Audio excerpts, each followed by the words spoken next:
Dopo la consegna dei radici de vero realizzati da mastri veterai al mercato orticolo di Brondolo, in occasione anche del 50° anno di attività del mercato, si è tenuto un workshop che ha visto come tema il futuro delle strutture commerciali del settore agroalimentare. Il workshop è stato tenuto dallo stesso amministratore unico di Chioggia Ortomercato, Giuseppe Boscolo Palo, e vi hanno partecipato il direttore della direzione agroalimentare della Regione Veneto, Alberto Zannol, l'assessore alle attività produttive del Comune di Chioggia, Daniele Tiozzo Brasiola, il direttore del MAP, Mercato Agricolo Alimentare di Padova, Francesco Cera, il direttore di Verona Mercato e vicepresidente di Italmercati, Paolo Merci, e il presidente del Mercato di Lusia e vicepresidente della Camera di Commercio di Venezia e Rovigo, Gian Michele Gambat. Le conclusioni sono state definite da remoto dall'onorevole Luca De Carlo, presidente della nona Commissione permanente al Senato, Industria, Commercio, Turismo, Agricoltura e produzione agroalimentare.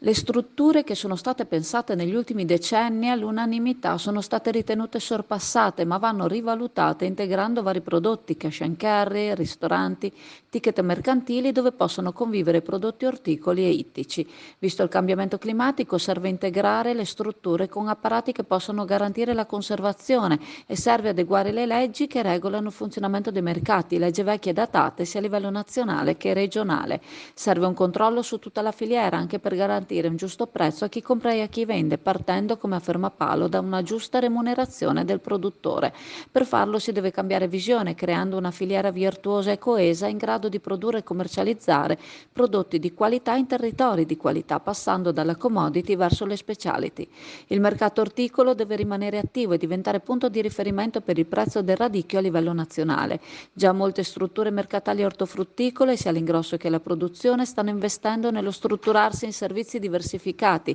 e integrando varie attività connesse all'agroalimentare. Anche il mercato orticolo di Chioggia, con la gestione di Chioggia Ortomercato, sta andando verso questo cambiamento.